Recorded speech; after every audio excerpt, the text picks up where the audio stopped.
একটা কর্কশ মহিলার কণ্ঠ ঘরের কোণ থেকে আসছে। হ্যালো এভরিওয়ান, ওয়েলকাম টু প্রেতজনের 9ম নম্বর এপিসোডে তোমাদের সকলকে স্বাগত জানাচ্ছি। আর কথা না বাড়িয়ে আজকে বেশি কথা বলবো না, কারণ এই ঘটনাটি এটা লেখা গল্প নয়, এটা একদমই রিয়েল ঘটনা। যে পাঠিয়েছে তার মুখ থেকে শোনা, কথা না বাড়িয়ে চলে আসছে ঘটনা। আমি নিজের চোখে দেখিনি, কিন্তু আমার এক বন্ধুর মুখে শুনেছি। যেভাবে সে বলেছিল আজও গায়ে কাটা দেয়। ওর নাম আমি গোপন রাখছি, শুধু এটুকু বলি ঘটনাটা ঘটেছিল এক বর্ষার রাতে। সময় রাত ঠিক 12টা। রাত তখন 12টার পার হয়েছে, সব কেউ চুপচাপ। তার আগে বলে রাখি, ঘটনাটি কিন্তু ওর বাড়িতে ঘটেনি। ও কলকাতার বুকে একটি বাড়িতে মেস বাড়ি ভাড়া দেয়, সেখানে ভাড়া নিয়েছিল কিছু কাজের জন্য, এবং সেখানেই এই ঘটনাটি ঘটে। হয়তো বাড়িটিতে কোনো দোষ ছিল। চল শুনি কী বলছে। হঠাৎ হোয়াটসঅ্যাপে একটা মেসেজ এলো, তুই কি একা আছিস? কিন্তু নামটা চিনতে পারলাম না। টিপি নেই, শুধু ব্ল্যাঙ্ক স্ক্রিন। সে একা ছিল ঘরের। ফোনে হঠাৎ হোয়াটসঅ্যাপের নোটিফিকেশন, মেসেজে লেখা, তুই কি ঘুমিয়ে পড়েছিস? ও ভেবে হয়তো কোনো বন্ধু হয়তো মজা করছে। ও তখন রিপ্লাই দিল না। রিপ্লাইটা কিছুক্ষণ বাদেও দিল, কে? সাথে সাথেই উত্তর, তোর কান্নার স্বাদ চাই। কান্নার স্বাদ চাই, যেই চোখ থেকে তোর ওই জল পড়ছে সেই চোখটাও চাই। লাইনটা পরেই বুকটা ঠান্ডা হয়ে গেছিল, কিন্তু হাসলো, নিজে নিজেই হাসলো। ভাবলো প্র্যাঙ্ক হয়তো, কারণ এখন যা চলছে মোবাইলে বলো হোয়াটসঅ্যাপে বলো, যাই হোক। বন্ধু লিখলো তাকে, ভূত নাকি? পাল্টা মেসেজ এলো, হ্যাঁ, হাওয়ায় এবং বৃষ্টির ঝাপটাতে ঘরের বেশিরভাগ জায়গাটা ভিজে যাচ্ছে। সেই কারণে ও গিয়ে দরজাটা বন্ধ করতে গেছে। দরজাটা বন্ধ করতে গিয়ে হঠাৎ খেয়াল করলাম হোয়াটসঅ্যাপে নতুন নোটিফিকেশন। আবার, তুই দরজা বন্ধ করলি কেন? এবার যেন আর ব্যাপারটা আমার প্র্যাঙ্ক লাগছে না। হোয়াটসঅ্যাপে যে মেসেজ আসছে, সে কি করে জানতে পারছে যে আমি দরজা বন্ধ করতে গেছি? এবার আমার হাত পা ঠান্ডা হয়ে যাচ্ছে, অনবরত হাত পা কাঁপছে। আমি একটাও রিপ্লাই দিচ্ছি না, কিন্তু এবার ফোনের স্পিকার থেকে শব্দ এলো, তুই কি ভাবিস আমি শুধু চ্যাট করতে পারি?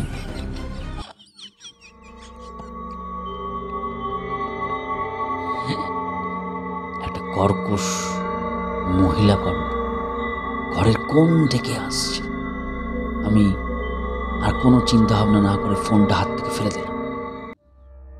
চোখ দুটো ধীরে ধীরে উপরের দিকে উঠল। হঠাৎ বুকটা ধরস করে উঠল। ছাদের ফ্যান থেমে গেছে,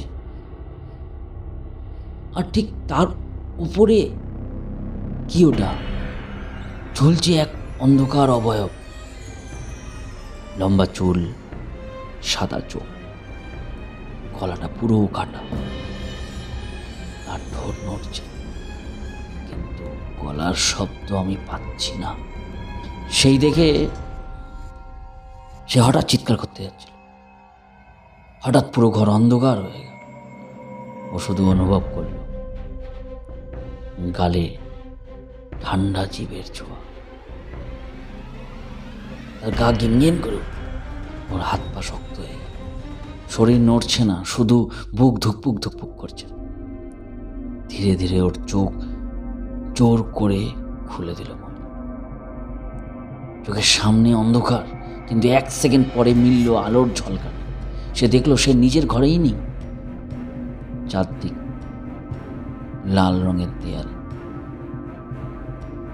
মেঝেতে ছড়িয়ে থাকা মানুষের চোখ, আর ঠিক সামনে সেই মহিলা। এবার তার মুখ ফাঁকা, গর্তের ভিতর শুধু এক জোড়া হাত নড়ছে। সে হাত দিয়ে ওর চোখে খোঁচা মারছে, ওর ব্যথার ছটফট করছে, কিন্তু শব্দ বেরোচ্ছে না। মহিলা ফিসফিস করে পড়ছে, তোর কান্নার স্বাদ পেতে হলে তোর চোখ দিয়ে শুরু করতে হবে। এক ঝটকায় মহিলা ওর চোখে মুখ লাগা, তার লম্বা কালো জিভ ঢুকে গেল চোখের গর্তে। ওর শরীর কেঁপে উঠল,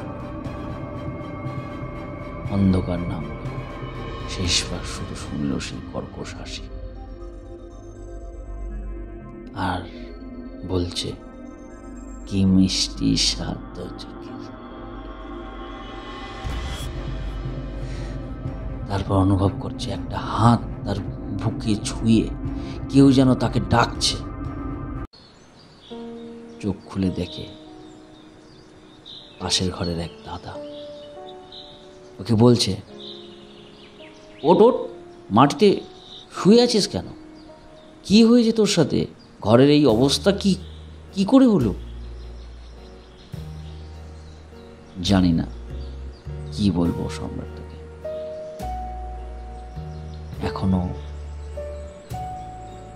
এখনো ভাবি সেই রাতের কথা। কি হয়েছিল আমার সাথে সেই রাতে। তোর যদি এই ঘটনাটা সত্যি মনে হয়ে থাকে, তাহলে অবশ্যই তোর প্রিয়জনের বন্ধুদের শোনাস। তাদের রায়টিও জানা দরকার।